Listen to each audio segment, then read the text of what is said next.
Donc aujourd'hui, je m'exprime souvent en langue comorienne, m'adressant à mes compatriotes, notamment ceux qui sont sur place aux Comores, mais également ceux qui sont à l'étranger et la forte communauté comorienne en France, même si j'interviens aujourd'hui en français parce que beaucoup de nos compatriotes, pour une communauté estimée à 400 000 âmes, beaucoup de nos compatriotes, il y en a qui, c'est pas la majorité, mais il y en a pas mal qui ne parlent pas ou ne maîtrisent pas bien la langue comorienne.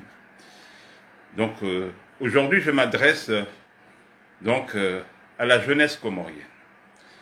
J'estime que pour ma part, et les personnes de ma génération, je pense que c'est la vie. Le temps nous est compté. Il ne nous reste pas beaucoup d'années dans ce monde. Espérons le plus longtemps possible, mais on n'est pas dupes. L'avenir appartient à la jeunesse comorienne. Seulement, je suis un peu triste. Je ne suis pas le seul. Je pense que les Comoriens, cette jeunesse, j'ai envie de l'interpeller en leur disant une chose. Vous êtes nombreux à avoir beaucoup de talent, à être compétents dans plusieurs domaines. Vous avez fait des études, donc dans tous les métiers, professions, je pense que vous êtes capables donc d'occuper ces professions-là, ces métiers. Et malheureusement, vous êtes nombreux à rester dans ce pays et à ne pas aller vous installer dans votre pays, le pays de vos parents ou de vos grands-parents. Je tiens à vous dire surtout que si vous êtes né dans ce pays, c'est qu'il y a une histoire. C'est l'histoire coloniale. Les Comores ont été colonisés par la France. Les Comoriens ont fait partie de ceux qui ont libéré ce pays, certains sont morts, donc au front. C'était parmi les premiers au front, comme beaucoup de soldats des colonies, enrôlés souvent de force d'ailleurs dans l'histoire coloniale, même si beaucoup de Français l'oublient aujourd'hui malheureusement, car cette France dans laquelle on vit, nous le savons tous, est souillée par le racisme et le message, le discours de la haine et de rejet de l'extrême droite. Mais je dis à cette jeunesse comorienne que vous ne pouvez pas oublier le pays de vos parents, vous ne pouvez pas considérer ces îles, les Comores, ça fait partie des joyaux de l'Afrique et de l'océan Indien. Ces très belles îles, se dire que nous y allons pour des vacances seulement, pour passer notre temps et revenir. Vous savez, moi-même j'ai des enfants, j'ai 3 enfants, Dieu merci, et j'ai oublié quelque chose d'important. Les Américains, vous savez très bien, on ne va pas nous le reprocher, j'ai grandi dans ce pays, donc j'ai la double culture. Les Américains, mais les Français ou ceux qui sont de confession chrétienne ou même athées, qui n'ont pas de religion, ne vont pas me le reprocher. Tout président américain, tout politicien américain ne tient pas un discours sans évoquer Dieu. Donc j'ai oublié et je remercie Dieu d'être là aujourd'hui. Et comme on dit chez nous, avant de parler, Bismillahirrahmanirrahim. Aujourd'hui, je continue mon discours là-dessus, concernant cette jeunesse. Vous savez que dans notre pays, aujourd'hui, notamment, vit une situation politique, économique et sociale très compliquée, je dirais désastreuse. Depuis 2019, c'est une junte militaire. Je dis bien une junte militaire, pourquoi? C'est important. Il y a eu un coup d'État constitutionnel en 2019, d'abord en 2018, puisque le colonel Azali s'est permis de faire ce que aucun pays en Afrique, aucun dictateur en Afrique n'a osé faire, et il y en a eu des dictateurs en Afrique, et je dirais même dans le monde, il a osé transférer les compétences de la Cour constitutionnelle à la Cour suprême, ce qui est un coup d'État constitutionnel. Parce que d'abord, dans tout État, et notamment un État de droit, il y a ce qu'on appelle la séparation des pouvoirs. Le président de l'Union de Comores, ou de n'importe quel État, n'est pas au tribunal. Ce n'est pas le président d'une cour de cassation, ce n'est pas le président de la Cour suprême. Il y a une séparation des pouvoirs. Il y a un pouvoir judiciaire, ce qui veut dire qu'un chef de l'État ou un premier ministre ne peut pas venir s'immiscer ou s'ingérer dans le fonctionnement, pour faire simple, de la justice. De même qu'un ministre ne peut pas aller s'asseoir avec les députés et au moment du vote d'une loi, dire le ministre, moi aussi je vote. Non, il y a une séparation des pouvoirs.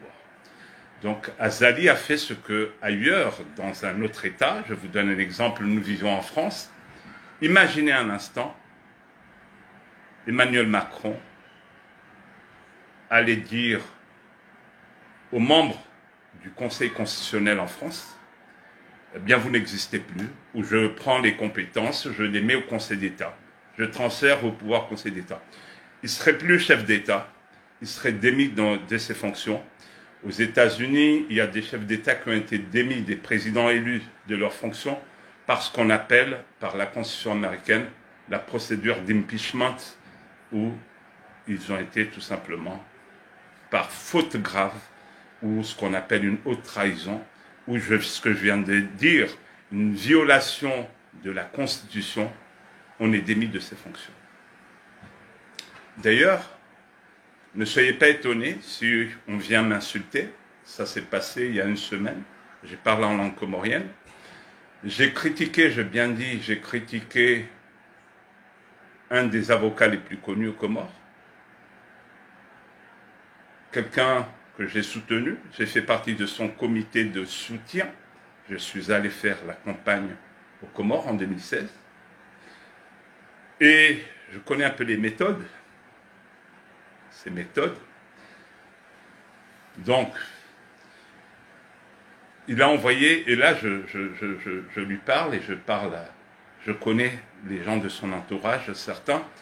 Je le dis tout simplement parce qu'il y a 2 ans, il a envoyé, je sais que, je ne vais pas citer son nom parce qu'il ne s'est pas caché, il est venu sur ma page, sur un débat historique politique, insulter ce qu'on appelle à l'époque tous les hommes politiques, je dis bien tous les leaders politiques de l'ancien parti vert du président Said Mohamed Cheikh, la plus grande figure politique historique des Comores.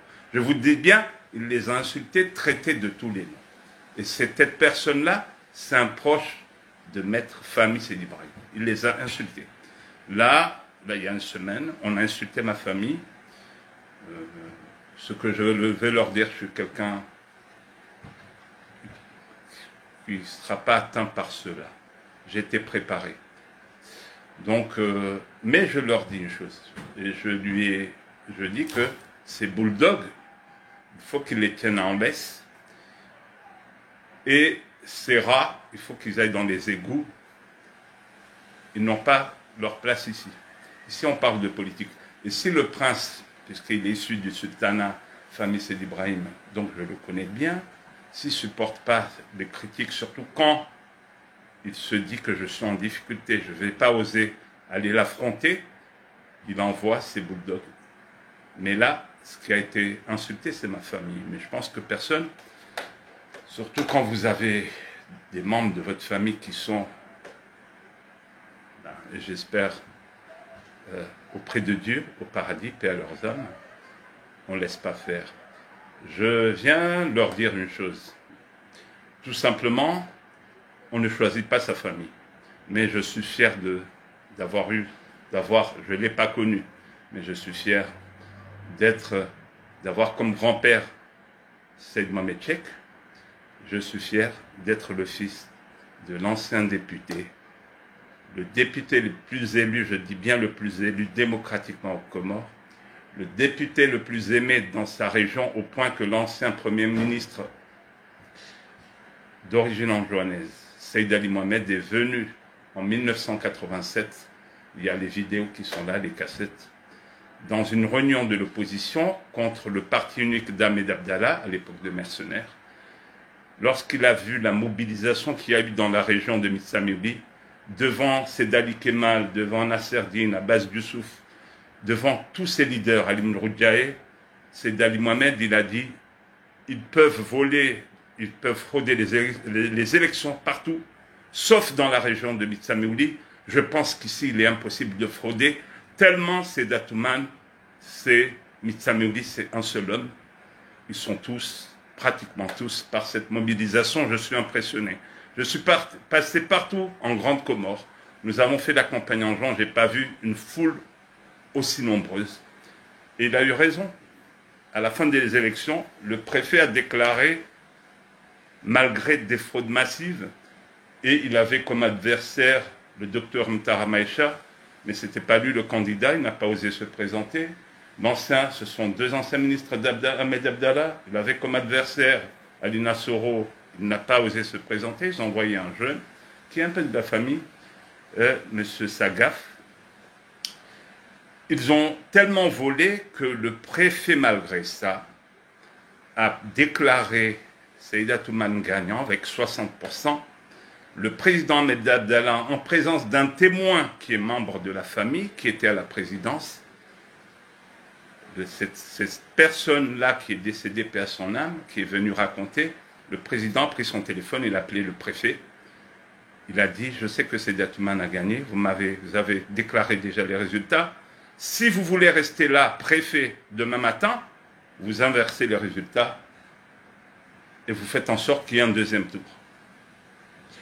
Donc je suis fier que ce soit le seul homme politique du Parti Vert après l'indépendance qui a refusé de travailler avec son parti qui avait le pouvoir. C'est-à-dire que quand Ahmed Abdallah, on a pris l'indépendance, dans la hiérarchie c'était le numéro 2, et quand on a pris l'indépendance, c'était le numéro 2 après le président Ahmed Abdallah. Quand il voyageait en France, c'est lui qui prenait l'intérim, je dis bien, sous l'autonomie interne à l'époque coloniale. Et quand Abdallah, après le coup d'État d'Ali Saouli, Abdallah en a fait un en 1978, il est revenu. C'est d'ailleurs lui qui a annoncé le coup d'État à la radio. Les mercenaires sont venus, ils ont dit, bon, on nous a dit que dans la hiérarchie, après le président, c'était vous. On l'a amené à la radio, il a prononcé. Mais malgré ça, lors du congrès du Parti unique, cet homme a dit au président Ahmed Abdallah, je refuse que tu instaures un parti unique aux Comores, puisque pendant l'autonomie interne, il y avait 4 partis, 4 grands partis, et je le refuse. Et le président Abdallah a dit, dans ce cas, vous n'allez plus être au gouvernement. Il a dit, il n'y a aucun problème, et il lui a prévenu, je serai votre principal opposant. Ça veut dire que c'est un homme, alors que tous ses camarades du Parti Vert, Seyd Hassan Sedachim, Ali Bazi, paix à leur âme, etc. Ils sont tous allés au gouvernement, même les adversaires des partis verts, des hommes comme Ali Mroudiaé, Omar Tamou, etc. Abbas Youssouf était ministre de la Défense, Nasser Dine, Seyd Ali Kemal a été nommé ambassadeur. Il a refusé jusqu'à la mort du président Abdallah, et également quand le président Ahmed Abdallah s'est fâché avec le président Taki, il a refusé le poste de président de l'Assemblée.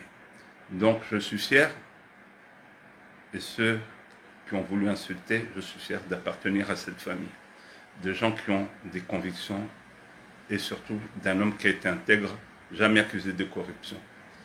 Après, nous sommes tous humains, comme on dit. Il n'y a que le prophète qui était parfait. Mais je ne pense pas que les bulldogs que j'ai appelés de maître famille, surtout lui, j'aimerais leur dire, balayez devant les portes. Je ne pense pas que cet homme a des leçons de morale à donner à qui que ce soit. J'ai été dans sa campagne, je le connais personnellement. C'est mon éducation qui vient là, qui fait que je ne peux pas sortir les secrets que je sais. Mais ce ne sont pas ces personnes-là qui vont donner des leçons de morale. Et nous savons à quel point les mœurs se sont dégradées dans notre pays. Nous savons à quel point il y a une débauche. Et nous savons à quel point cette génération de politiciens profite de cette débauche et ce qu'ils font aux Comores. Nous le savons tous. Voilà. À des enfants mineurs, et j'en passe. Donc, je reviens dans ce que je dis tout simplement, que par rapport à cette jeunesse de la diaspora, je tiens à préciser une chose. On ne peut pas se permettre de se dire que nous partons en vacances, visiter ce pays et ne pas s'y intéresser. La culture comorienne, les coutumes comoriennes ne doivent pas être un frein pour s'engager et se battre pour notre pays. Certes, vous êtes né ici, mais c'est le pays de vos parents. Donc, et comme l'a dit le Premier ministre sénégalais Sonko, on ne peut pas, si vous ne vous occupez pas de la politique, vous aurez des gens médiocres qui vont vous gouverner. C'est ce qui nous arrive aujourd'hui. Et même ceux qui disent on s'en fout de la politique s'occupe de vous. Comment?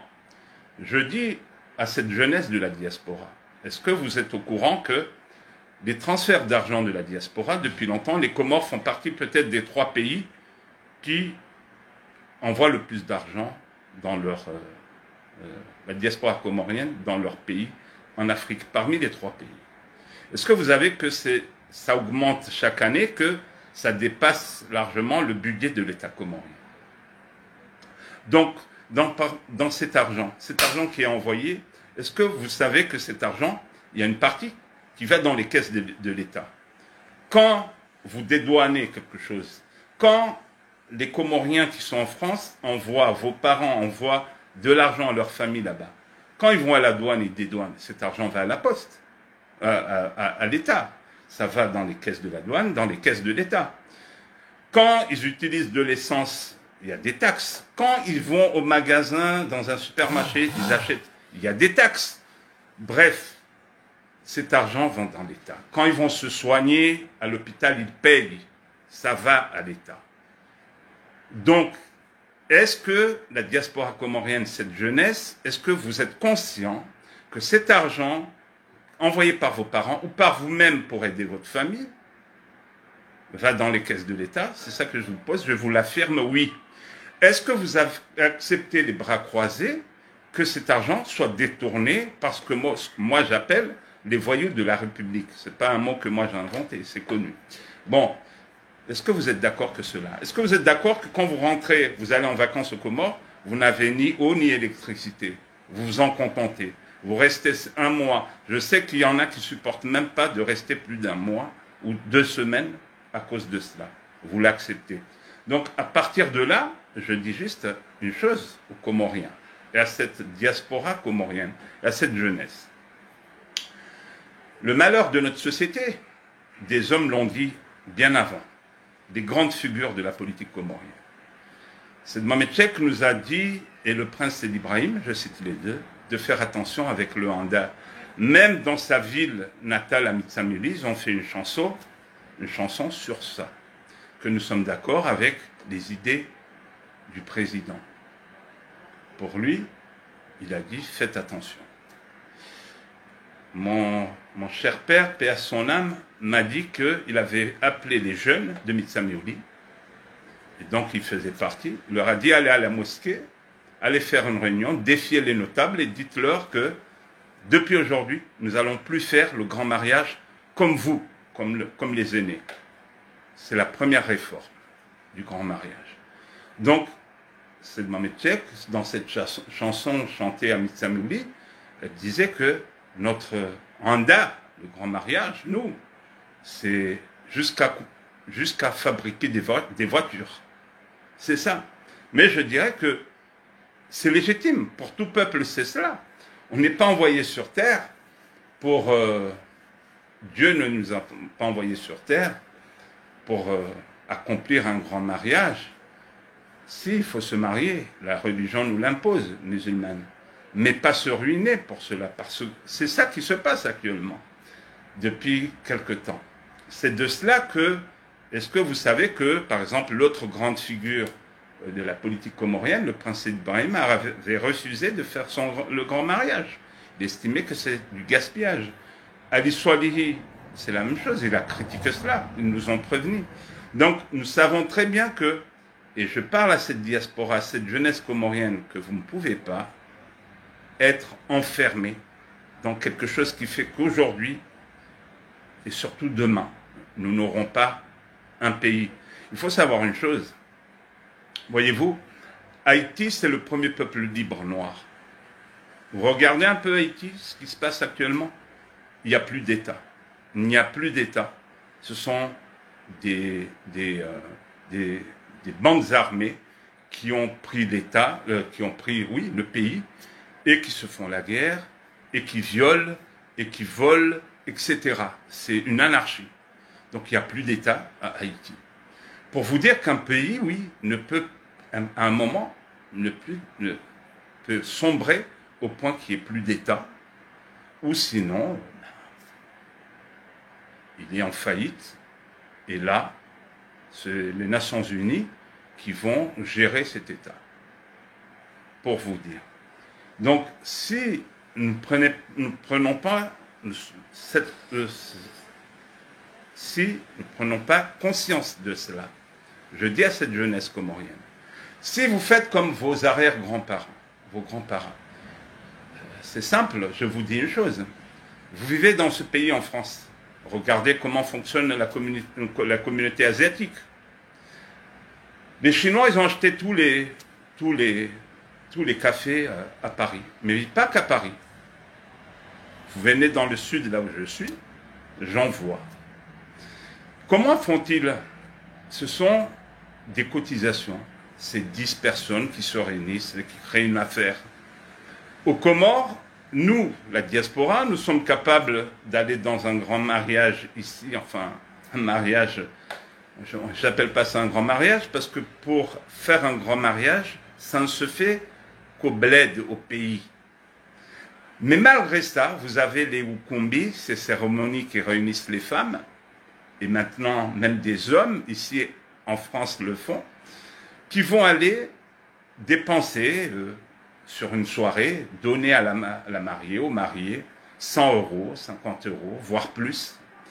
Et une personne, un couple peut arriver là, en une soirée, amasser 30 000 €. Alors que ce mariage-là, fait ici, en France, ne compte pas au pays. C'est-à-dire qu'on ne va pas considérer qu'ils ont fait un grand mariage. Ils vont utiliser cet argent, justement, pour aller au bled le faire. Mais tout ça pour vous dire une chose, c'est que nous ne pouvons pas fonctionner. Il n'y a pas si longtemps, j'ai vu un jeune, j'étais tellement fier de lui, en parler. Il a dit dans ces termes-là, il a dit, mais vous croyez que c'est normal de prendre votre argent, de le gaspiller dans un mariage, vous ruiner, et le lendemain, vous êtes là, et ça se passe même dans notre société, même aux Comores, où vous avez des notables qui mendient. Un notable, c'est quelqu'un de digne, qui se respecte. Et le grand mariage, comme l'a expliqué l'ancien chef d'État Ali Swalihi, le révolutionnaire, en fait, il n'y avait pas obligation. Quand vous avez une famille, c'est l'aîné qui fait le grand mariage. Ce n'est pas toute la fratrie qui va le faire. Et aujourd'hui, on le fait. C'est de la folie.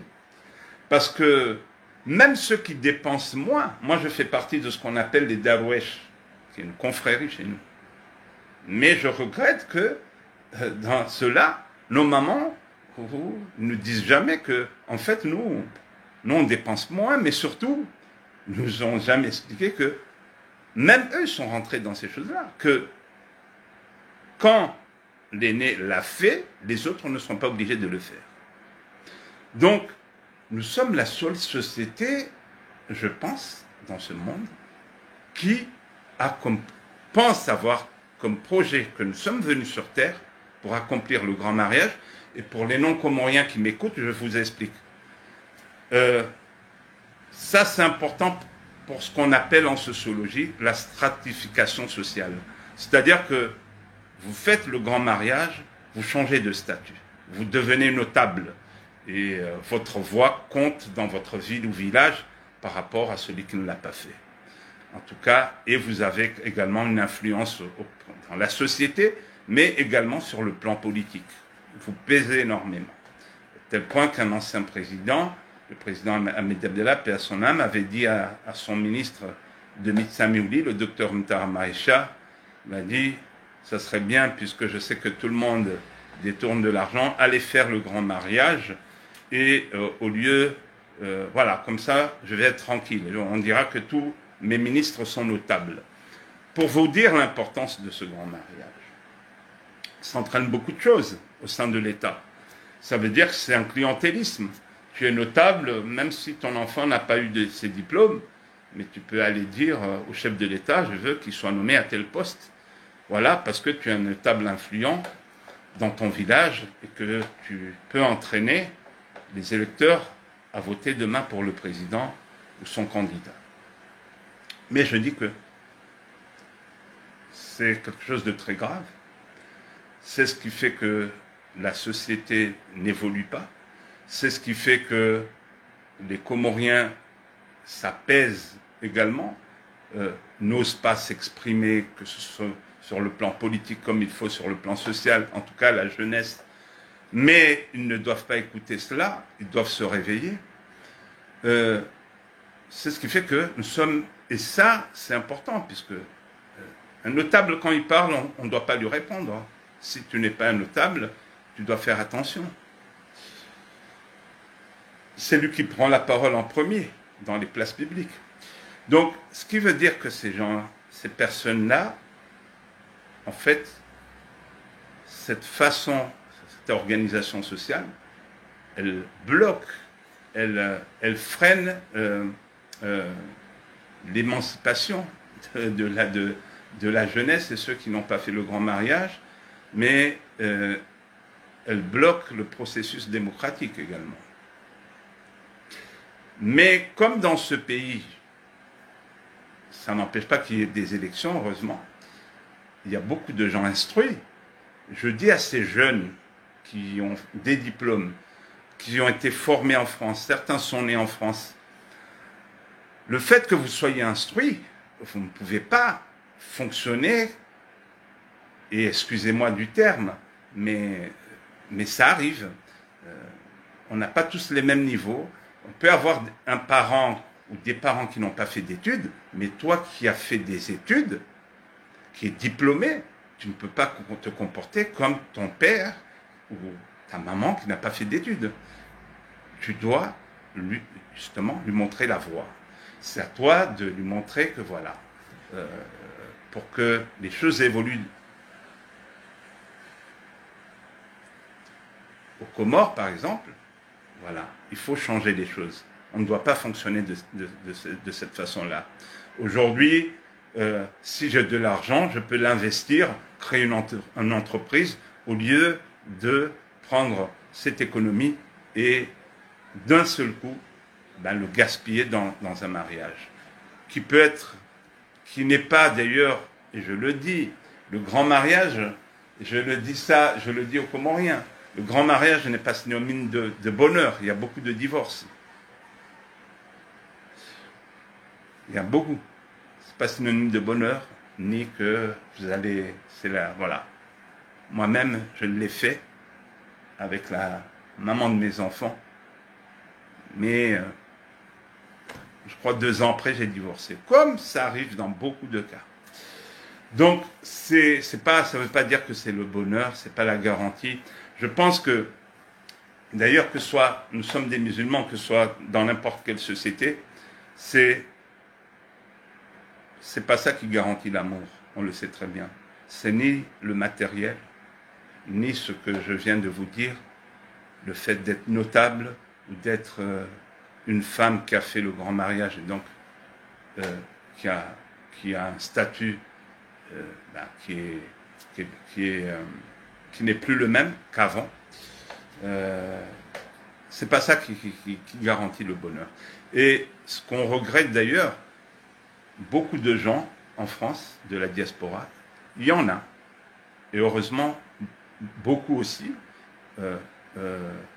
font en sorte que leurs enfants réussissent, mais certains, justement, privent leurs enfants de beaucoup de choses, de ce qu'ils devraient dépenser pour eux quand on a des enfants, parce qu'ils veulent absolument faire le grand mariage, ou aider l'oncle qui est au pays, qui n'a pas fait le grand mariage, au lieu de s'occuper de cet argent, de s'occuper de ses enfants, et du bien et de l'avenir de mes enfants. Nous devons apprendre de nos erreurs. Nous devons apprendre, comprendre l'évolution du monde et de la société. Aujourd'hui, je ne sais pas, parce que quand tu es parent, il y a une mère et un père. Je ne sais pas, je ne peux pas vous dire la position de... Même si je... Mais la mienne en tant que père, je n'ai jamais parlé de grand mariage à mes enfants. J'ai une fille qui est étudiante, et j'ai un fils qui a eu son bac récemment, je leur parle jamais de ça.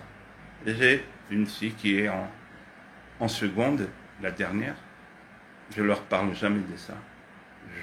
Tout ce que je leur parle, c'est comment réussir leur vie,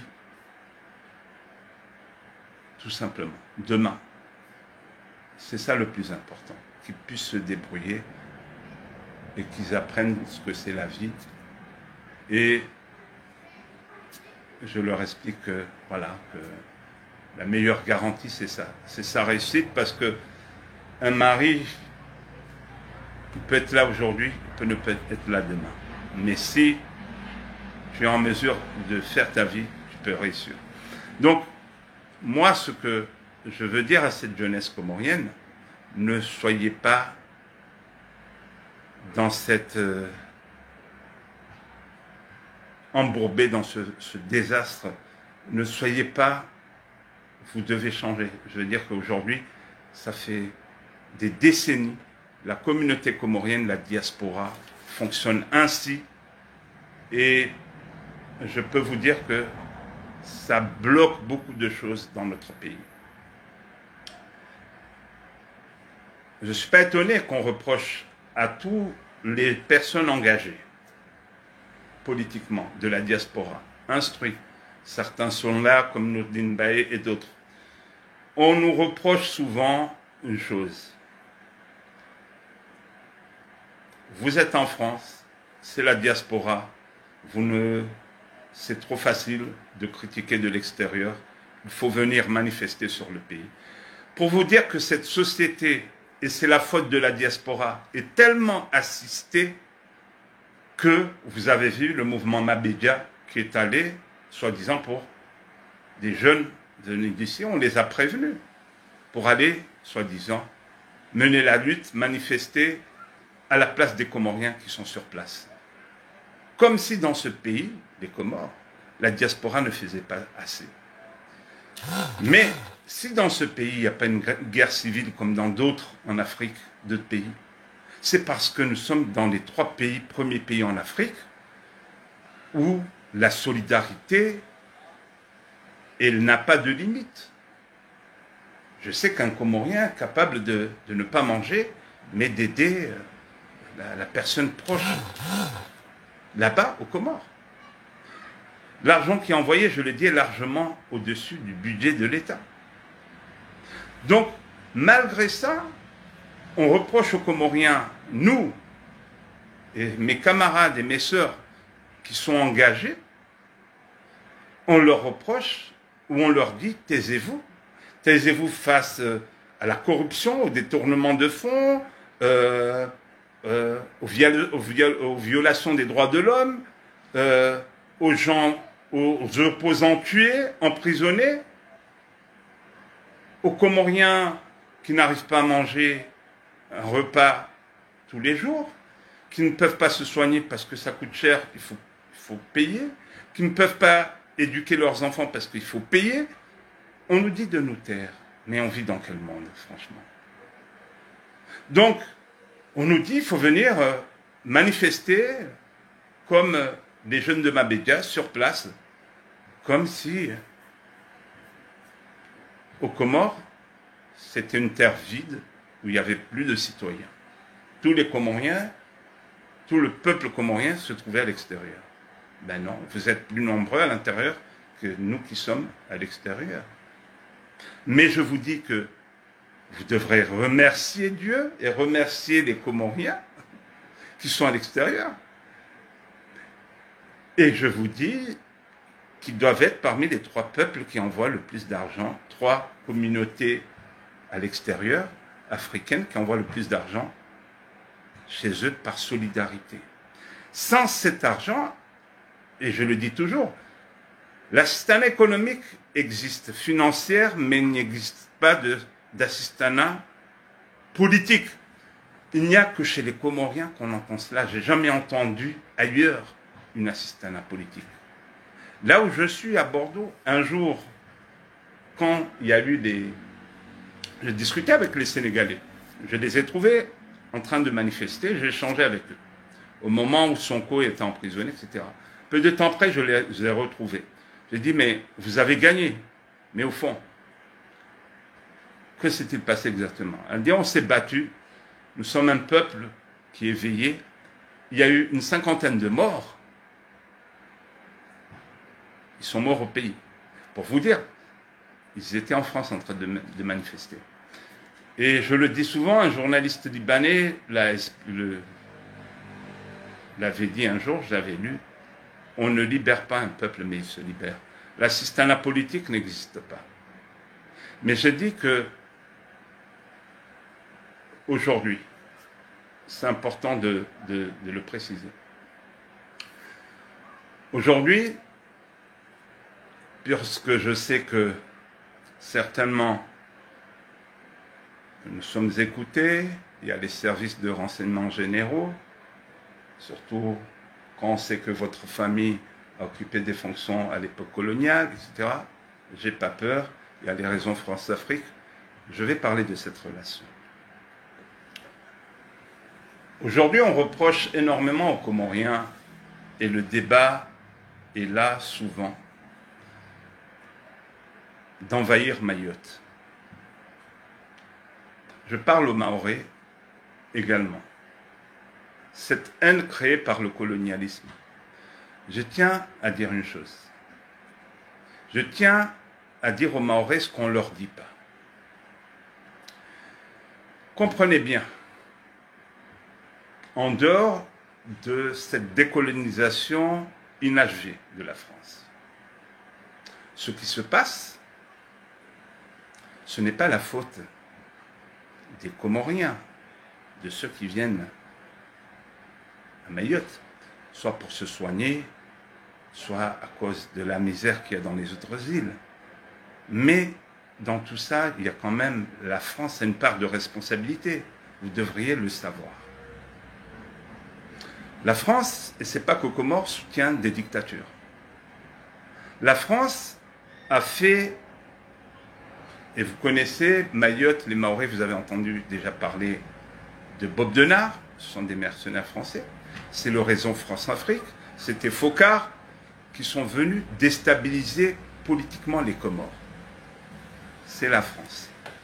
Donc aujourd'hui, vous Mahorais, le colonel Azali, qui a fait un coup d'État constitutionnel en 2018, le seul dictateur en Afrique, dans l'histoire politique de l'Afrique, qui a osé toucher au pouvoir judiciaire, s'asseoir dessus, le piétiner la Constitution, en transférant les pouvoirs du Conseil de la Cour constitutionnelle, comme si elle n'existait pas, et transférer ses compétences et ses pouvoirs à la Cour suprême pour aller valider un référendum inconstitutionnel qui n'a pas été fait par les Comoriens, qui a violé toutes les procédures, qui n'a pas respecté la légalité constitutionnelle.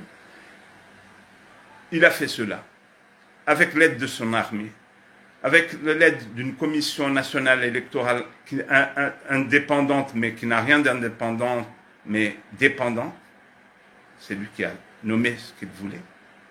L'armée l'a aidé. C'est pour ça que je dis qu'aux Comores, nous avons une junte militaire, ce que j'entends pratiquement jamais les politiciens le dire, mais il faut nommer, c'est pas un pouvoir. J'ai l'impression que l'opposition comorienne, quand je les entends, personne n'en parle. Il n'y a que moi qui ai le premier parlé de cela dans mes écrits, que nous avons une junte militaire. C'est l'armée et nous avons un colonel, donc un militaire, ancien militaire, qui, quand il était militaire, a fait un coup d'État en 1999. Donc, ce n'est pas quelqu'un qui respecte la loi, ni la Constitution, c'est un putschiste, et ce n'est pas la première fois. Donc, cette personne-là, et je dis à nos frères et sœurs de Mayotte, et aux élus mahorais, cette personne-là est soutenue par le gouvernement français. À partir de là, comment vous pouvez reprocher aux Comoriens ou avoir cette haine envers les Comoriens si vous ne regardez pas un peu à côté, vous qui vous dites que vous êtes français, que Mayotte est français, c'est ce que vous dites, vous les Mahorais, mais est-ce que vous ne posez pas un peu de questions? Oui, mais qu'est-ce que l'État français fait à côté? Mais l'État français est complice de ces dictateurs comoriens. Il est complice, comme des dictateurs en Afrique. Le fardeau, enfin le problème est partagé. En disant cela, je ne cherche pas d'excuses. Bien sûr que les politiciens comoriens sont tout autant responsables. Il y a ce que j'ai nommé des voyous de la République. Ils appauvrissent le peuple, ils détournent l'argent, les fonds publics, etc. Ils détournent l'aide extérieure, nous le savons tous. Mais la France, à côté, déroule le tapis rouge. La France, M. Macron, déroule le tapis rouge au colonel Azali. Mais je dis au gouvernement français, à un moment, ça ne peut pas continuer. À un moment, il faut vous poser la question. Pourquoi les Sénégalais nous disent de partir? Pourquoi les Guinéens nous disent de partir? Pourquoi les Maliens nous disent de partir? C'est que la politique africaine de la France doit changer. C'est une politique néocoloniale qui doit changer. En réalité, en octroyant les indépendances à l'Afrique, la France n'a jamais quitté l'Afrique. Car imaginez-vous un instant, quel est le pays au monde qui accepterait qu'une armée étrangère occupe son sol, soit là? Ne serait-ce qu'un chef d'État. Est-ce qu'un chef d'État peut être tranquille alors qu'il y a une armée étrangère plus puissante que son armée dans son pays? Jamais. Donc, nous savons que cette politique néocoloniale, avec des chefs d'État africains assassinés, aux Comores, il y en a eu 3. Il y a eu Ali Swali par Bogdana. Il y en a eu 2. Non. Il y en a eu 2. Il y en a eu même 3. Il y a eu le président Ahmed Abdallah.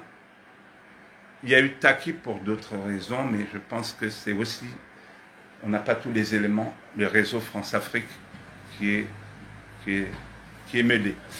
Donc, ça, je dis aux Mahorais, il faut regarder ce côté-là. Mais je dis aux Mahorais qu'aujourd'hui, je ne suis pas comme certains, je ne vous dis pas que vous n'avez pas le droit d'être français. Aujourd'hui, il y a encore des Comoriens qui demandent la nationalité française. Donc je ne vais pas vous dire que vous n'avez pas le droit d'être français. Le problème est plus compliqué que cela. Qu'on ne vienne pas me dire que je ne me suis pas présenté, mon prénom c'est Saïd Mohamed, Saïd Atouman, peut-être. Qu'on ne vienne pas me dire que toi, tu es du côté de la France, etc. C'est pas ça. Je dis juste que ça fait longtemps, des décennies, que Mayotte est séparée des autres îles. Donc je n'ai pas un discours qui est, comment dire, un discours qui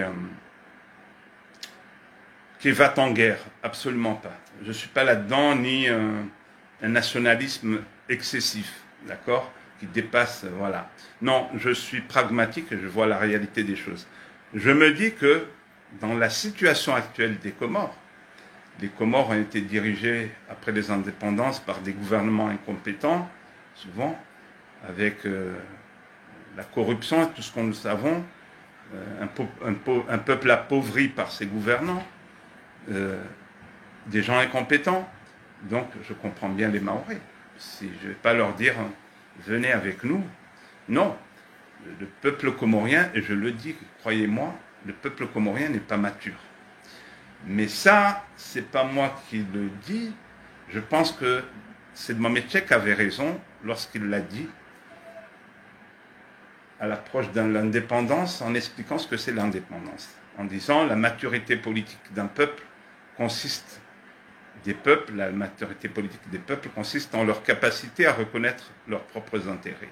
Donc à partir du moment où, comme il l'a dit aussi, que c'est bien beau, il a dit oui, bien sûr, un jour nous prendrons l'indépendance, mais moi je ne veux pas me presser.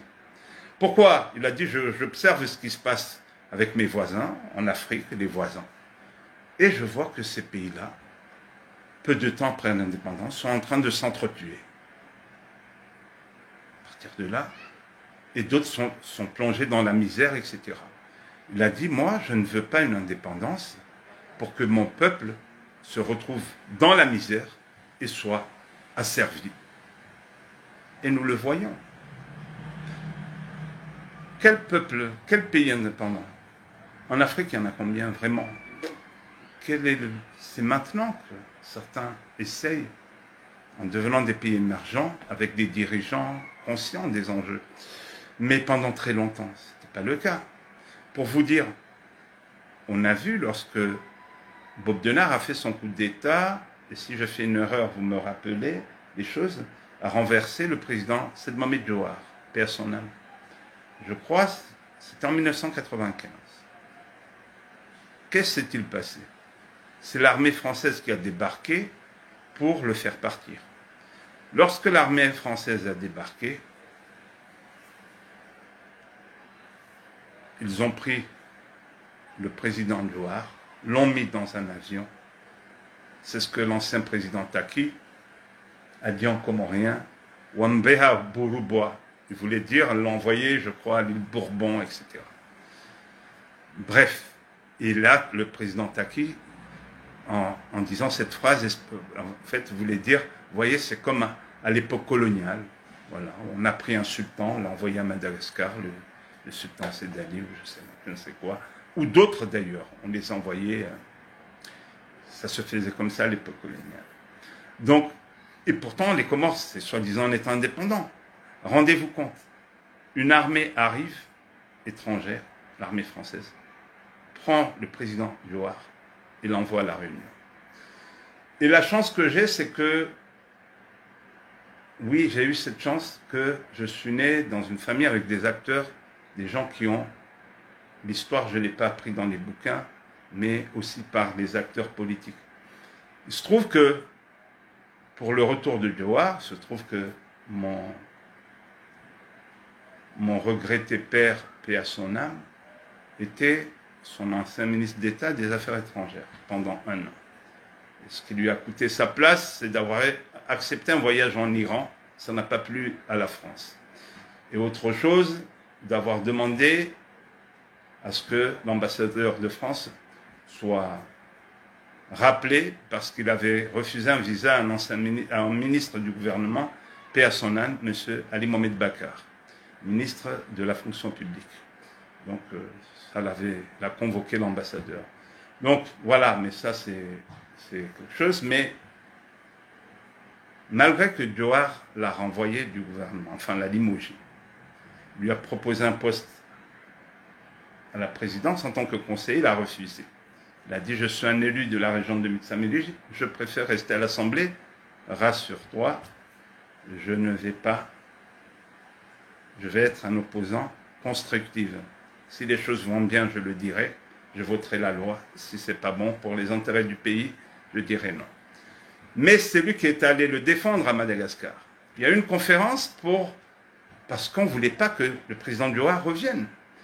Donc, il nous a raconté cette histoire lors de la conférence à Madagascar. il y avait son ancien Premier ministre, Kambil Yachourti, qui est actuellement ambassadeur d'où à Madagascar. Donc, à sa présence, donc, Seyda Toumane Seyda Ahmed pose la question suivante à l'ambassadeur et à Kambil Yachourti. Il leur demande: Monsieur l'ambassadeur, j'ai une question à vous poser, qui s'adresse à vous et à Monsieur le Premier ministre comorien. Quelle est l'autorité qui a décidé que le président Diawara soit extradé à La Réunion? Il a employé ce mot pour embêter l'ambassadeur. Je vous jure, il nous a raconté cette histoire. Elle a dit l'ambassadeur était transpiré. Et même, il a demandé une suspension de séance. Il est allé parler, bien sûr, avec Kambi et Yachourti et d'autres. Il est revenu, il a dit: oui, nous sommes d'accord, il faut que le président rentre. Mais la politique comorienne de nos jours, notre génération, vous pensez que ça fonctionne comme ça? Ça ne fonctionne pas comme ça. Ça, c'est une époque où il y avait des hommes d'État. C'est-à-dire, je sais que ce président-là m'a limogé, mais je défends mon pays. C'est le chef d'État de mon pays. Et là, j'ai en face la France qui l'a extradé. Ça, est-ce que vous avez des hommes politiques de notre génération aujourd'hui qui fonctionnent comme ça? Non. Aujourd'hui, vous avez, comme je l'ai dit, des gens qui courent après leurs intérêts. Vous avez ce que j'appelle les voyous de la République qui ont ruiné ce pays, qui le pillent. Aujourd'hui, les jeunes Comoriens n'étudient pas. À l'université, ils augmentent les prix de l'université. Pourquoi?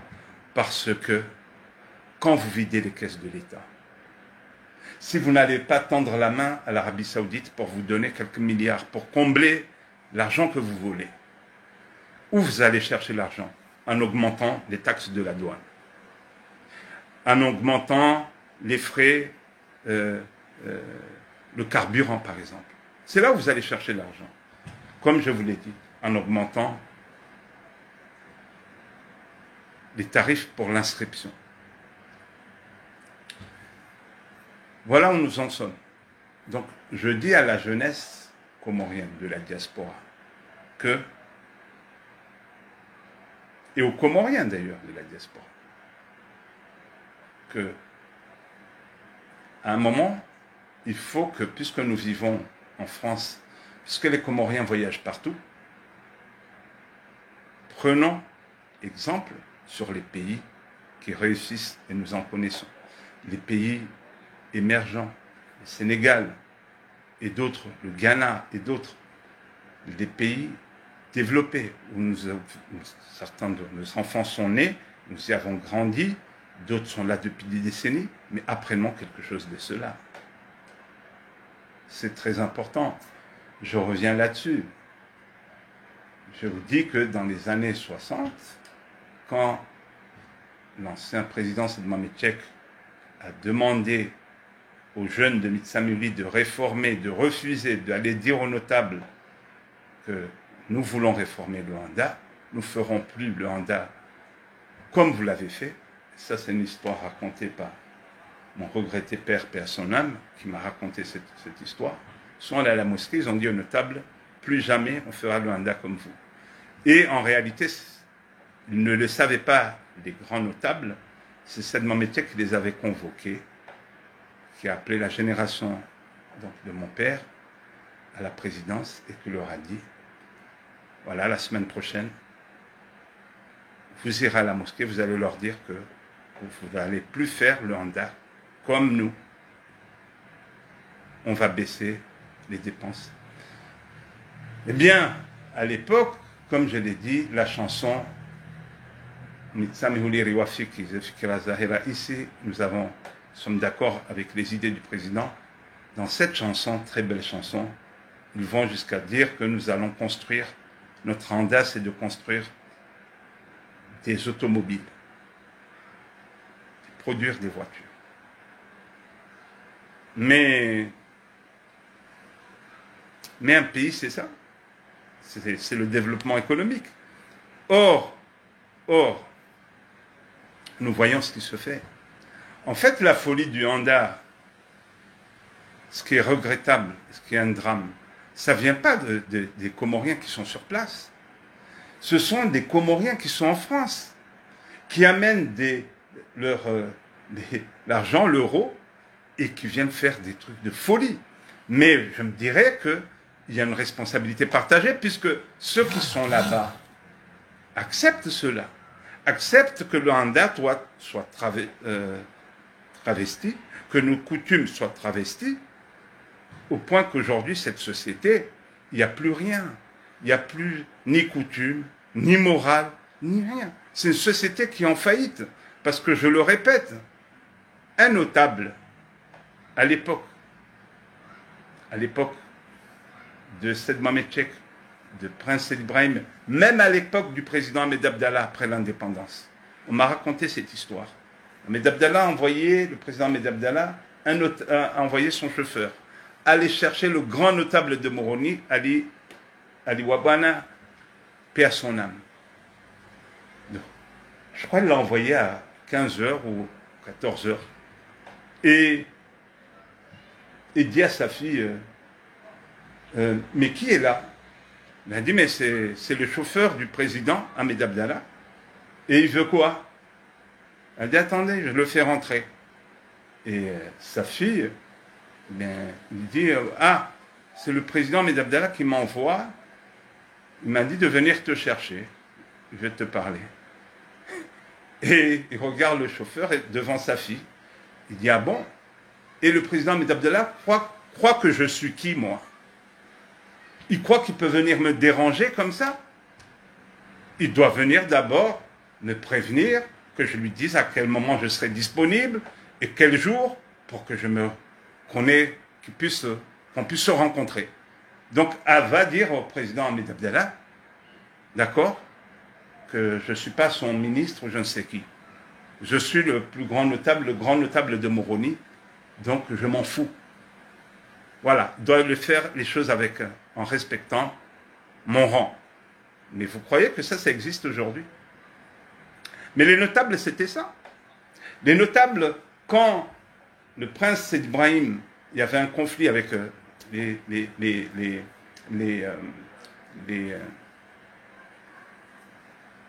enfin, quand il était en compétition avec le Seyed Mohamed Cheikh, à un moment, c'était un peu... oui, le pays était divisé. Mais ce sont les notables qui les ont réconciliés. Ils leur ont dit. Ils ont tapé du poing sur la table. Ça, c'était des notables. Mais les notables, c'était ça. Je discutais hier au téléphone avec un très bon ami, son père, longue vie à lui, qui est encore vivant, qui est de la région de Boulé. Donc son père était un ancien député. Là-bas, il y avait un problème d'ailleurs, un conflit, c'est connu. Seyed Mohamed Cheikh a voulu imposer un candidat là-bas. Je crois que d'ailleurs c'est son père. Et son père, il est de ce monde. Hier, il était en vacances aux Comores. Et il m'expliquait, il me disait que ta tante, malgré son âge, est venue en voiture pour rencontrer mon père parce que ça faisait longtemps qu'il ne l'avait pas vu. Il a dit, tu te rends compte comment les gens à l'époque, ils étaient. Il a dit, tu crois que ça existe dans les générations d'aujourd'hui? C'est-à-dire que ta tante se rappelle, qui est la fille de Seyed Mohamed Cheikh, que ça c'était un des piliers, un des bras droits, un des soutiens dans la région de Mboulé. Et il fallait qu'il se déplace. Et le lendemain, mon oncle étant âgé, lui a fait l'inverse. Il a dit, demain je viens voir ton mari. Mais ces choses-là n'existent pas. Et ces notables-là, cette génération de notables, c'est des notables qui se respectaient. C'est ce que mon ami, hier au téléphone, me disait. Il me dit, est-ce que tu crois que cette trempe de notables, ces personnalités-là, tu penses que ça existe aujourd'hui? Ça n'existe pas. Aujourd'hui, c'est une société qui est en faillite. Les valeurs morales n'y sont plus. Nos coutumes et nos traditions sont travesties. Et je l'ai dit, un notable ne peut pas être un mendiant. Un notable ne peut pas s'agenouiller devant un ministre.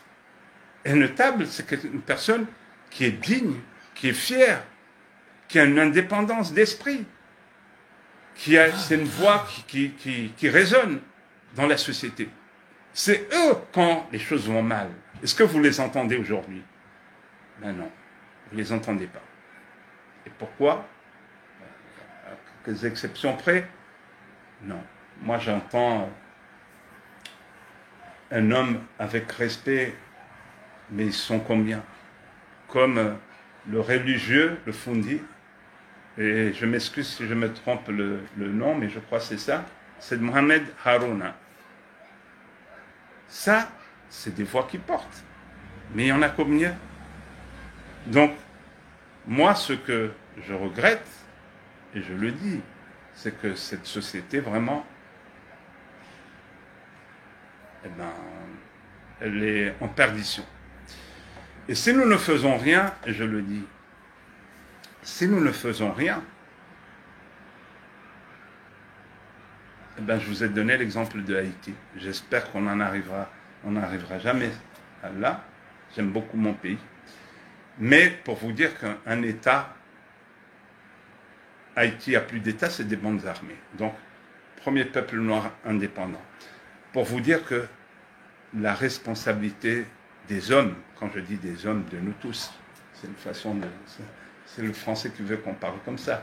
Mais nous avons une grande responsabilité. Aujourd'hui, moi je vous le dis, la réalité des choses, c'est que, et je le répète, les Comores sont pris en otage par une junte militaire. D'accord. Ce que peu de politiciens osent dire. Mais c'est la réalité. Ou peu de politiciens parce qu'ils ne comprennent pas la situation. Même si certains sont plus âgés que moi, vivent au pays, une carrière, mais j'entends beaucoup de gens s'exprimer, mais soyons conscients, nous n'avons pas un pouvoir civil aux Comores.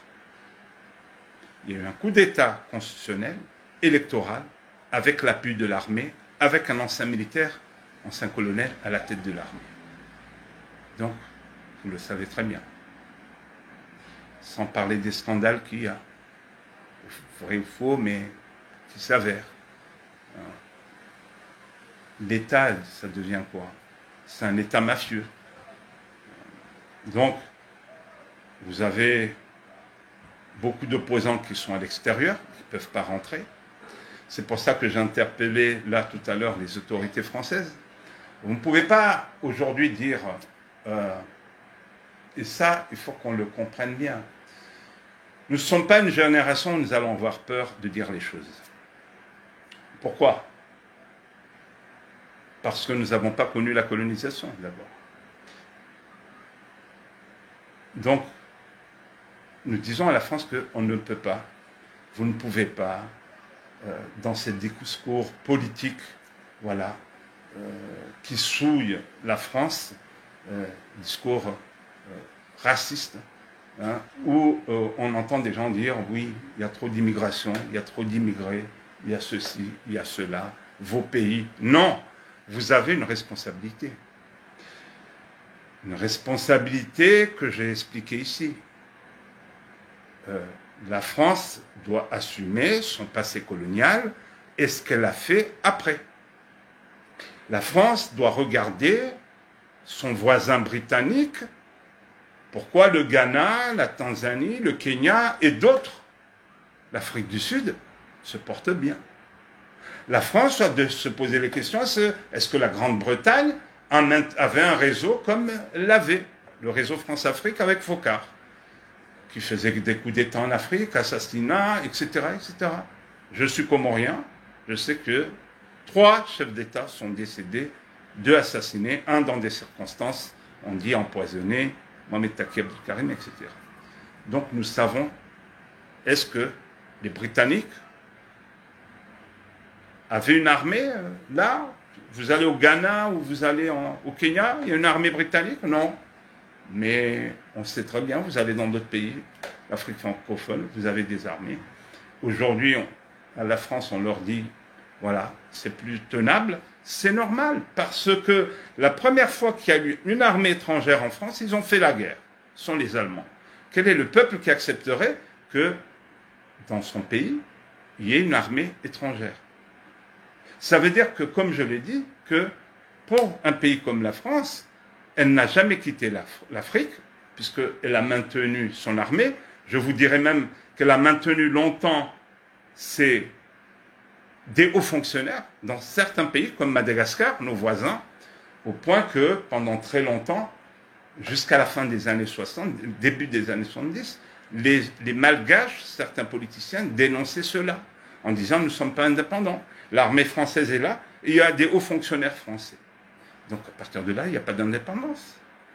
Donc, sans parler qu'elle a maintenu une monnaie coloniale pour maîtriser encore plus ces pays, puisque un grand économiste expliquait que si vous voulez bien contrôler un pays, c'est simple, vous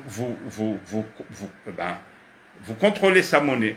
Donc elle a maintenu une monnaie coloniale pour justement payer les matières premières africaines à un prix dérisoire et imposer à ce que les devises, 60% je crois des devises des pays africains francophones dorment à la Banque de France.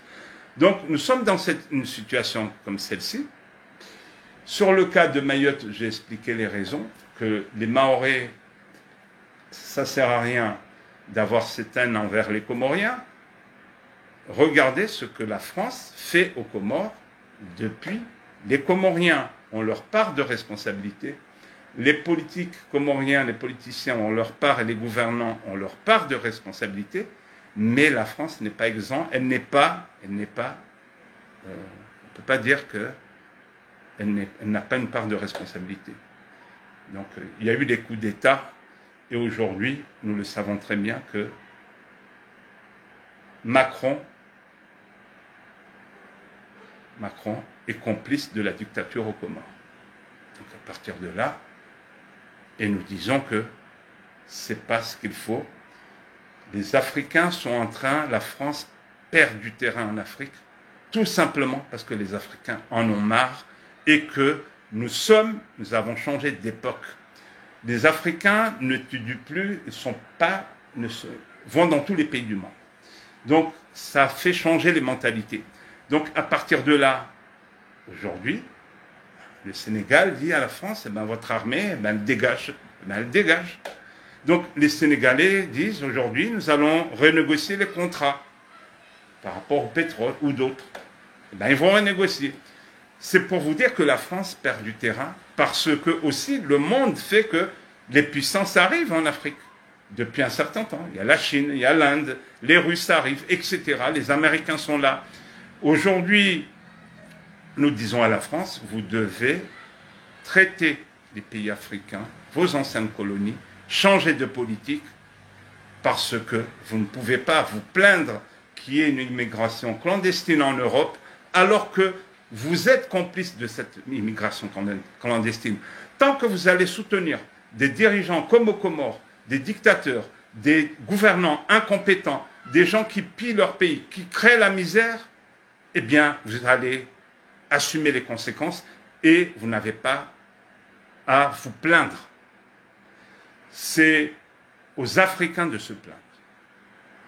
Parce qu'aujourd'hui, il faut le retenir, et je dis aux Mahorais qui se plaignent, qui disent que les Comoriens, d'abord le droit international fait que les Comores, ce n'est pas un pays... donne raison aux Comores. Toutes les résolutions de l'ONU.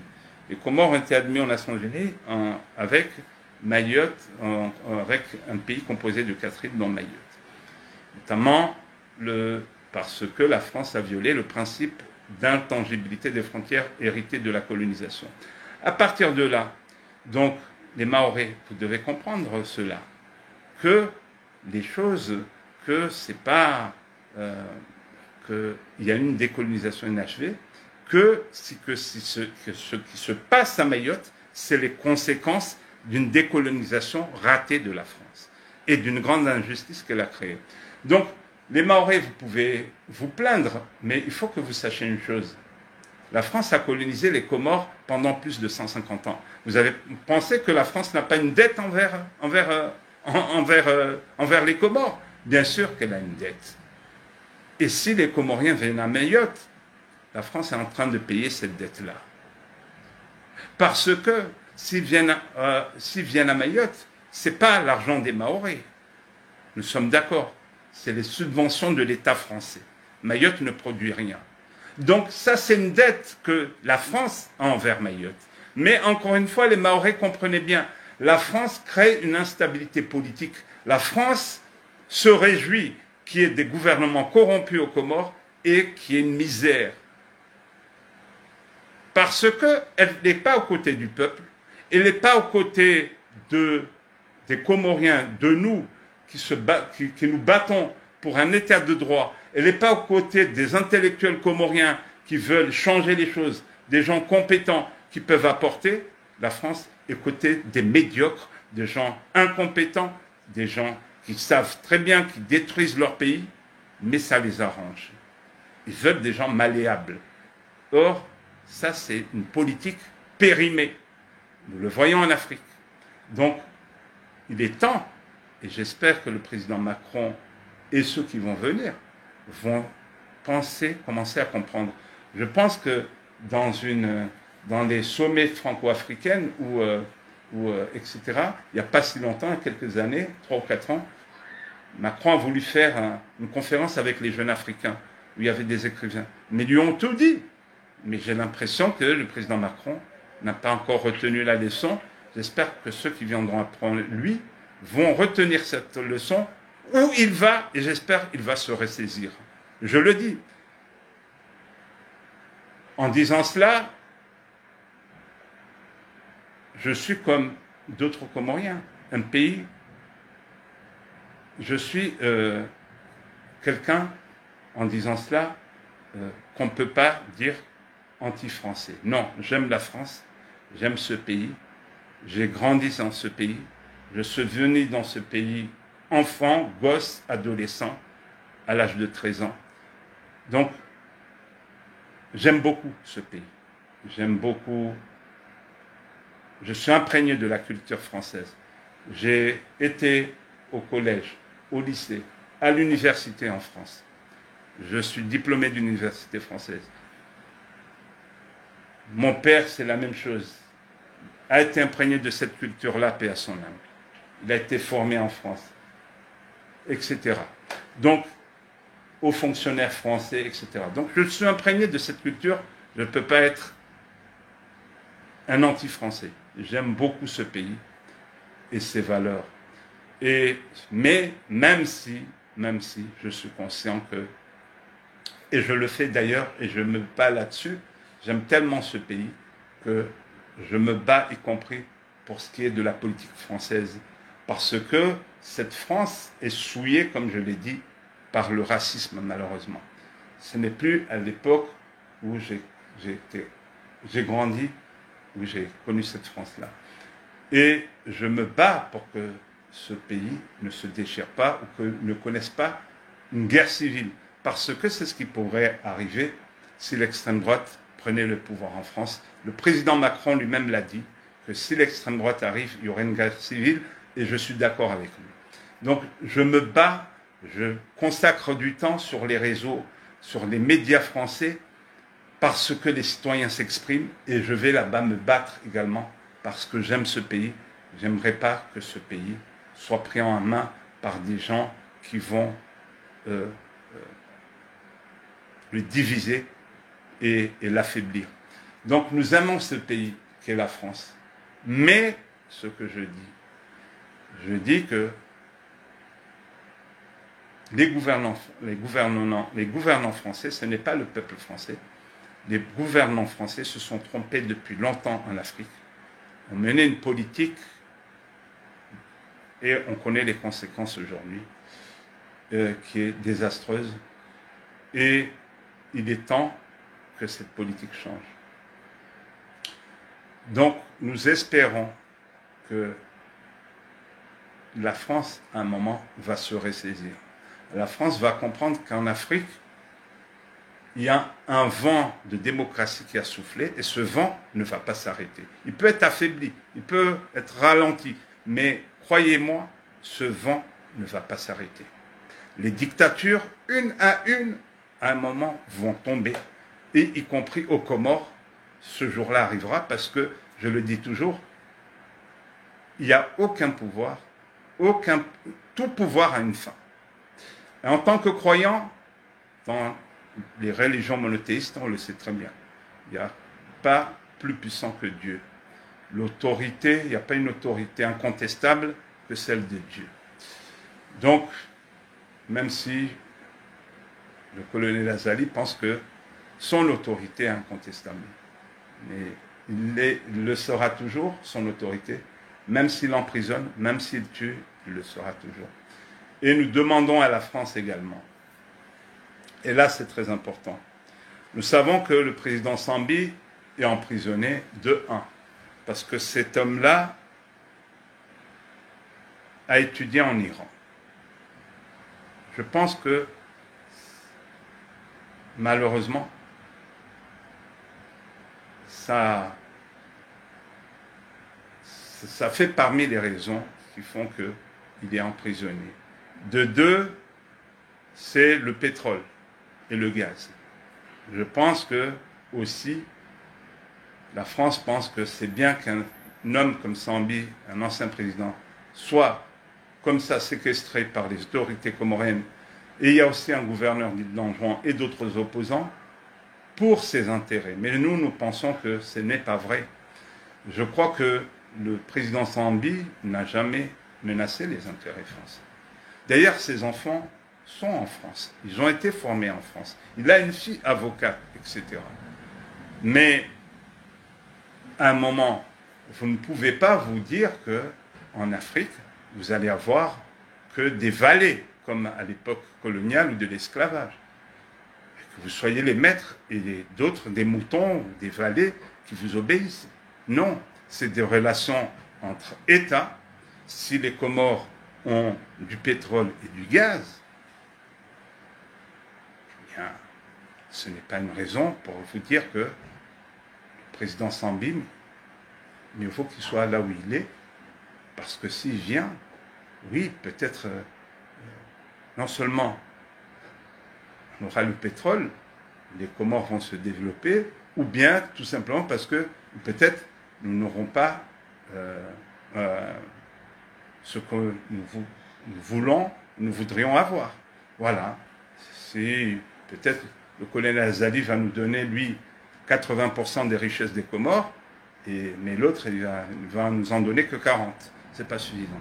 Non, nous disons à la France que ce jeu-là est dangereux. Nous vivons une autre époque.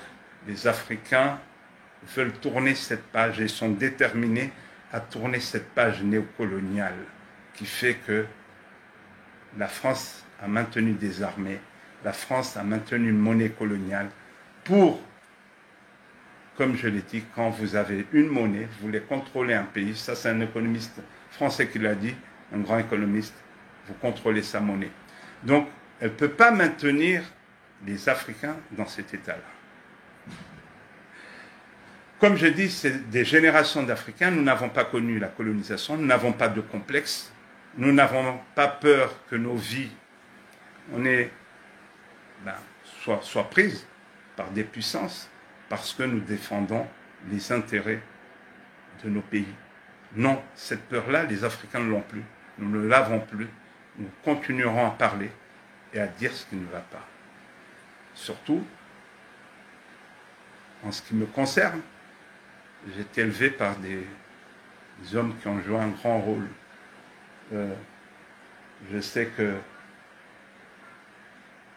mon père, paix à son âme, nous a raconté cette histoire. Il l'a dit publiquement dans un meeting à Mitsamulik, parmi les nombreuses fois où il a été élu en tant que député, il a sorti cette phrase publiquement, en parlant d'un ancien ministre d'Abdallah, Ali Nasser, à qui il a reproché, qu'il ne l'a jamais remercié d'ailleurs, qui étaient ses adversaires là-bas, en expliquant qu'à l'époque coloniale, quand il est allé faire ses études d'inspecteur de finances, je crois, c'est lui qui l'a aidé.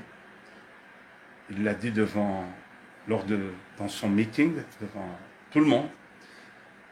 Et c'est là où j'ai appris en regardant des vidéos, les cassettes de ce meeting, c'est là où j'ai appris l'histoire. Donc c'est l'époque coloniale. Il était préfet, je crois, au fonctionnaire, au préfet, oui, de la Grande Comore. Et là, il lui dit, il était avec un autre haut fonctionnaire français. Il dit, mais monsieur Alinasoro, là, je crois qu'il a eu son diplôme de contrôleur, il faut qu'il rentre. Et mon père le regarde et lui dit, mais pourquoi vous voulez qu'il rentre? Il doit continuer les études. Il a dit, oui, mais s'il devient inspecteur, il va travailler où? Il a dit, toi, tu vas dégager, tu vas rentrer en métropole. Ça, c'est l'époque coloniale. Donc, je pense que si tu as été éduqué par des hommes de cette trempe, qui n'avaient aucun complexe envers les Français, à l'époque coloniale, je ne vois pas comment je pourrais avoir peur de qui que ce soit. Voilà. Et je dis que je ne suis pas seul. Je dis que nous sommes dans une génération d'Africains qui n'a aucun complexe aujourd'hui. C'est pour ça que vous avez des gouvernants comme Sonko et d'autres qui aujourd'hui disent à la France les 4 vérités, que rien ne peut plus être comme avant. Donc, je vais finir là en expliquant surtout que à la diaspora comorienne, il va falloir revoir le logiciel, le changer complètement. Ça fait des décennies que la diaspora fonctionne comme ça. Vous ne rendez pas service à notre pays. Et je dis à la jeunesse comorienne que ne suivez pas l'exemple des anciens. Je dis aux jeunes que si vous avez fait plus d'études que vos parents, ou vos parents n'ont pas eu la chance de faire d'études, mais vous ne pouvez pas vous comporter comme quelqu'un qui n'a pas été à l'école. Vous ne pouvez pas vous enfermer dans cette logique qui tue et qui fait que la société en faillite morale, politique, économique, sociale, parce que cette société, elle est enfermée dans ses coutumes travesties, comme j'ai dit, ce qu'on appelle chez nous le Andanamila, ses coutumes et traditions. Elle est enfermée là-dedans. Et pendant ce temps, le navire, le bateau Comore, vous avez des gens là, remplis de passagers. L'équipage qui est censé guider le bateau a tourné le dos, ne navigue plus. Le bateau est en train de couler parce que ils sont en train de faire la fête alors que le bateau est en train de couler. Est attaqué et coule. Donc, c'est ce qui se passe dans notre société. Je l'ai écrit récemment. Je pense qu'on n'a pas compris le sens d'avoir un pays. En tant que musulmans, pourquoi Dieu nous a donné cette terre? On n'a pas compris le sens que c'est un État. Mais il serait temps qu'on comprenne le sens de cet État. On n'a pas compris le sens de l'indépendance. On n'a pas compris. Rendez-vous compte, c'est Mametchek qui s'est battu pour qu'on ait le lycée de référence, à l'époque, un des lycées de référence de l'Océan Indien, le lycée c'est Mametchek de Moroni. Avant sa mort, il avait prédit cela. Il a dit, le jour où je vais partir, ce lycée va partir en ruine. Nous l'avons vécu. C'est pour ça que beaucoup disent que c'est un visionnaire. Mais il n'y a pas que nous Comoriens. Guébourg, qui a écrit, Jean-Louis Guébourg, qui a écrit le livre La Grande Comore, en parlant de Sed Mametchek, mais en citant par rapport à d'autres hommes africains. Il a dit c'est un visionnaire. Il a dit c'est pas qu'il ne voulait pas l'indépendance. Il a dit moi, j'ai observé mes voisins qui viennent de prendre l'indépendance 2, 3 ans, 4 ans, 5 ans. Il a dit il y a des guerres civiles, ils sont en train de s'entretuer, etc. Il y a la misère, etc. Il a dit moi, mon peuple, je ne veux pas qu'ils vivent ça. Pour moi, l'indépendance, c'est pas être dans la misère et l'appauvrissement. Et être à nouveau asservi, c'est-à-dire être recolonisé. C'est ce que beaucoup ont connu, par des dirigeants irresponsables. Et c'est les mots qu'il a employés. Donc un homme comme ça, quand il a dit que vous verrez, quand je vais partir ce lycée, vous allez le ruiner. Mais est-ce qu'il y a un homme politique comorien qui connaissait mieux que lui la société comorienne? Je ne pense pas. Écoutez ce discours, tout ce qu'il a dit, c'est arrivé. Et le pire, je pense qu'il a dû se retourner dans sa tombe. Celui qui vient aujourd'hui apporter son argent pour reconstruire ce lycée, qui est un champ de ruines, eh bien, c'est l'ancien colonisateur. Et aujourd'hui, vous avez des Comoriens qui sont là, fiers d'être Comoriens, etc., etc. Oui, mais quelle signification? Parce que on est notable, on porte un haouma, ou parce que c'est par nos danses traditionnelles, etc. Ça, c'est la culture. Mais partout, dans tous les pays, ils ont leur culture et leurs coutumes. Ils les préservent. Mais ils vivent à l'époque de leur temps. Ça ne les empêche pas de suivre, eh bien, le train du développement. Nous sommes dans un monde en compétition. Aujourd'hui, je l'ai dit, Haïti n'est plus un État. Haïti est contrôlé par des bandes armées. Aujourd'hui, si ce pays est délaissé et continue dans ce temps, des étrangers prendront ce pays. Et qui pourra, parce que, sans que les Comoriens s'en rendent compte. Pourquoi? Parce que les Comoriens ont abandonné ce pays. Ce qui était avant, les anciennes générations, eux, ils comprenaient le sens d'un pays. Ils comprenaient le sens de l'État. Ils ont fait des erreurs, mais ils comprenaient. Mais aujourd'hui, non. Non, que ce soit vrai ou faux, mais en tout cas, ça semble vrai. Si vous entendez que des hauts gradés de l'armée sont dans des trafics de drogue, il y a eu l'histoire de l'or, de trafic d'or, là, de l'or volé à Madagascar, l'État malgache réclamait à l'État comorien de l'or volé, etc. Mais nous sommes arrivés à un stade d'État mafieux. C'est-à-dire, on se croirait, c'est la Camorra, la mafia napolitaine, ou à l'époque, ou dans certains pays, en Colombie, avec les narcotrafiquants, etc. Donc, si on arrive à ce stade-là, à un moment, il faut vous dire que c'est la faute de nous, Comoriens. Comme je l'ai dit pour finir, les Sénégalais auraient dû vivre la même chose que nous. C'est-à-dire, Macky Sall voulait passer outre la Constitution, alors qu'il était limité à 2 mandats, et en faire un 3e, etc. Réviser la Constitution. Mais les Sénégalais, qu'est-ce qu'ils ont fait? Leurs opposants étaient emprisonnés, ils sont descendus dans la rue. Il y a eu une 50aine de morts. Mais ils ont viré Macky Sall et organisé des élections transparentes et avec une alternance réussie sur le plan politique. Donc je dis aux Comoriens, vous croyez quoi? Je dis à la diaspora, vous pensez quoi? Aux Comoriens sur place surtout, que ce pays, ce sont des étrangers qui vont venir faire ça.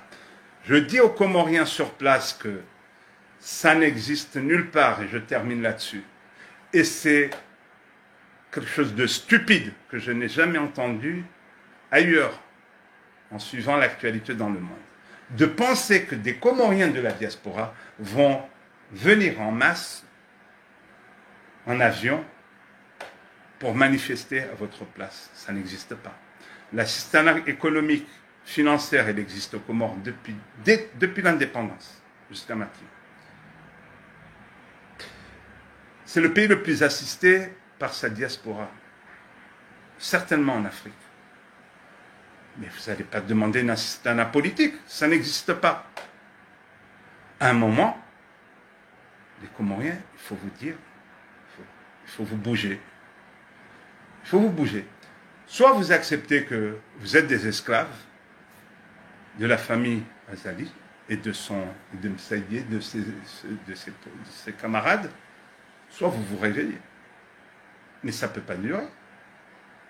Ne croyez pas que c'est la diaspora qui doit venir manifester à votre place. Ne pensez pas que ce sont des étrangers qui doivent venir là pour vous libérer. À la limite, ce qui peut nous sauver, ben, c'est ce qui est arrivé en 2006.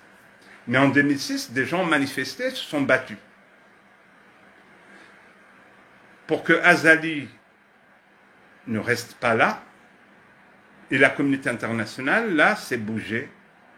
Et nous avons une armée qui est venue de l'Union africaine, des observateurs, et Azali n'a pas pu faire les choses comme il le voulait. Mais on ne va pas attendre cette communauté, même si on doit la solliciter. Il est important depuis maintenant que les gens, l'opposition, etc., se battent et que quand ils échangent avec les représentants diplomatiques des États étrangers qui sont au pays, leur disent les choses,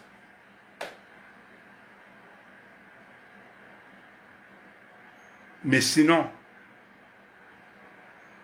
le moyen le plus efficace, c'est quoi?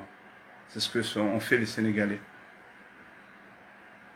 Et oui, il n'y a pas d'autre choix, parfois.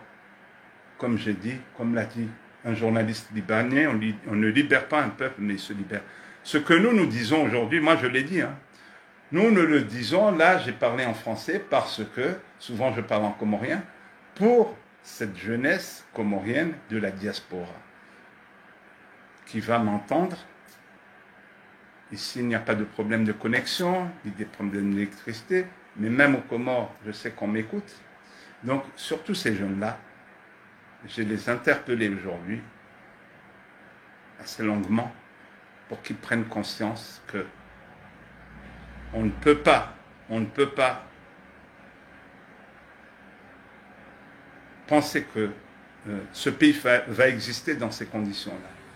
À savoir qu'un peuple se donne pour seul objectif, et je le dis, ceux qui font des folies, ce qui est grave, ce sont des gens de la diaspora. Ce ne sont pas des gens qui sont sur place. Avec le Handa, le mariage coutumier, le grand mariage, ils pensaient que c'est ça le projet d'une société. Mais ça voudrait dire que nos enfants enfin, pas ma génération, mais ça veut dire que ceux qui viennent après nous, ceux qui ont 20 ans, 25 ans, 30 ans, ça veut dire que ça veut dire que vous pouvez avoir cette chance de vivre en France, d'aller à l'école en France et à l'université. Ça veut dire que vous auriez rien retenu. Ça veut dire que vous vivez en France, mais vous ne vous posez pas la question comment la France s'est développée. Ça veut dire que vous allez voyager, aller en Espagne, un peu partout, en Afrique, mais vous ne posez pas la question. Ces pays-là, comment ça se fait? Quand tu veux aller te soigner, tu peux. Quand tu veux prendre ta voiture, ben, tu peux rouler normalement, tu ne risques pas de tomber dans un trou, je ne sais pas, faire un accident. Hein? Comment ça se fait que dans ce pays-là, tu vas y aller, tu vas te dire, vous ne posez pas la question que, je vais me poser la question, peut-être là, à 18h, il n'y aura plus d'électricité jusqu'au lendemain. Là, peut-être si ma mère est hospitalisée là-bas, eh ben, elle risque de crever parce qu'il y aura une coupure de courant. Et donc, ça va être fatal pour elle à l'hôpital. Mais si vous ne vous posez pas ces questions, en vous disant que même moi, je peux avoir un accident en allant en vacances, être en danger, parce que les conditions ne sont pas là, réunies pour que je sois soigné, si tout ça, vous ne vous posez pas, mais ça veut dire que c'est un échec de la société. Ça veut dire que nous passons des années dans les universités, mais que nous ne retenons rien. Cet enseignement ne nous sert pas à grand-chose. Parce qu'en réalité, les pays, nos voisins développés, Maurice, Maldives, Seychelles, etc., moi je le dis, c'est bien beau, nous on aime bien se vanter que nous avons des docteurs, etc., etc., des gens diplômés. Mais là où il y a des gens diplômés, il y a développement. C'est ça le sens. Là où il y a des gens instruits, il y a lutte. Quand je dis lutte, il y a lutte sociale, lutte politique, etc. il y a une prise de conscience. J'ai donné l'exemple du Sénégal. Si c'est des gens, un peuple de gens qui ne sont pas instruits, incultes, etc., eh bien, il n'y aurait pas 50 morts. Ils n'auraient pas pu chasser Macky Sall.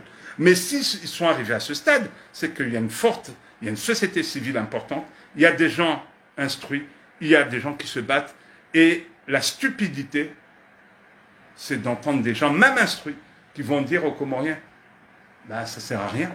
Comment ça ne sert à rien? Donc nous devons croiser nos bras.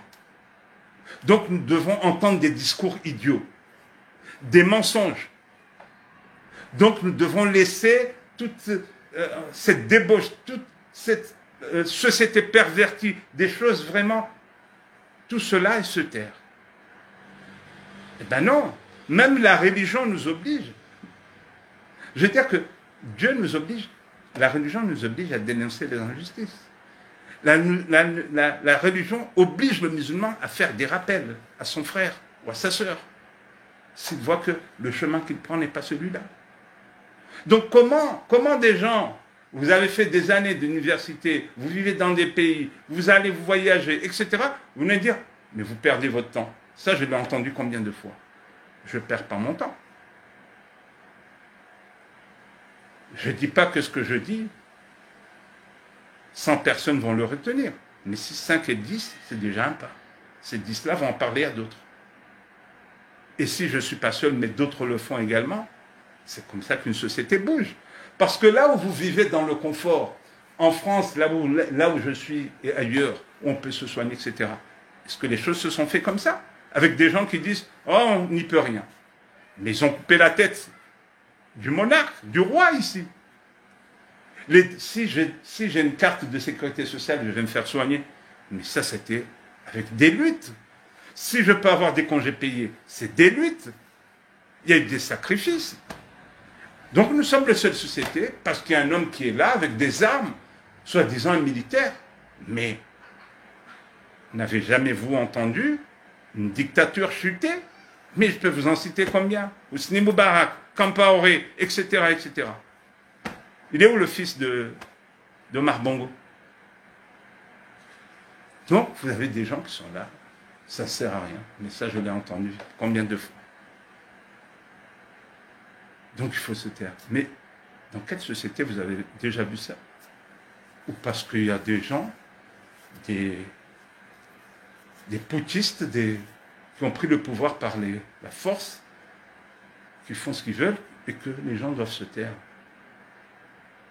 Donc tous ceux qui sont morts à cause de ce régime, nous on doit les considérer comme des moins que rien, non? Pour nous ce sont des héros. Ailleurs ce sont des héros. C'est ce que je dis souvent d'ailleurs pour terminer. Nous sommes un peuple où des milliers, on nous dit oui, il y a des dizaines de milliers de morts pour traverser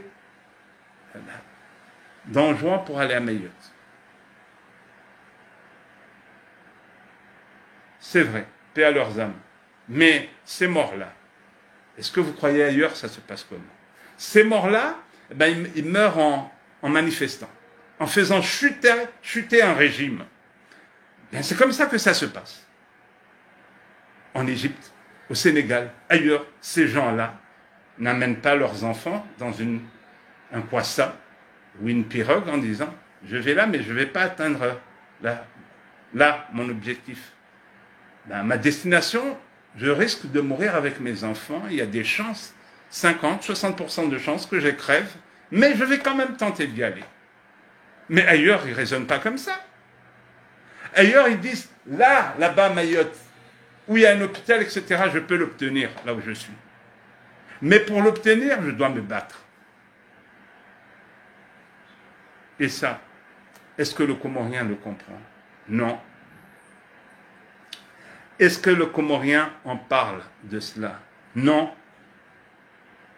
Moi, je le dis souvent, parce que ça me dépasse. Mais non. Donc, peut-être c'est le fait que, voilà, j'ai la chance d'être dans un pays où j'ai vu des luttes, etc., etc. Et je comprends le sens, le pourquoi ces pays se développent. Ou quand j'entends pays émergent, je sais le pourquoi ce pays-là est émergent. Je le comprends. Ou si j'entends l'île Maurice, voilà, un taux de croissance de tel, etc., ou les Seychelles, ou Maldives, je me pose la question de savoir oui et le pourquoi. Donc, je veux dire que les choses ne se font pas comme ça. Voilà. Si une société n'a pas de rêve, n'a pas un idéal, n'a pas de... elle est vouée à disparaître, tout simplement. Je m'arrête là. Je sais que j'ai été long. Et en vous souhaitant à toutes et à tous bonne soirée. Et en espérant que ce message, pour certains jeunes, ça va les interpeller, notamment la diaspora, puisque je dis que nous sommes responsables, la diaspora comorienne est responsable en grande partie, en tout cas une partie non négligeable de la situation de notre pays. Voilà. Et elle doit opérer autrement. Et je dis à ces jeunes, puisque l'avenir leur appartient, c'est eux, je dis à ces jeunes que c'est à eux de changer les choses. C'est à eux de se retrouver. C'est à eux de faire en sorte que chacun ne soit pas dans son confort. Oui, je suis ingénieur, je suis médecin, je suis autre. Je suis en France, je gagne bien ma vie. Avec ma petite famille, je m'en contente. Et là-bas, j'irai aux Comores pour mes plaisirs. Oui, mais un jour, peut-être, tu ne voudras pas y aller parce que tu seras en danger. Ce ne sera pas une destination sûre pour toi et tes enfants. Donc, je dis que c'est bien beau. Nous avons, effectivement, nous sommes un peuple avec pas mal de gens instruits et diplômés, mais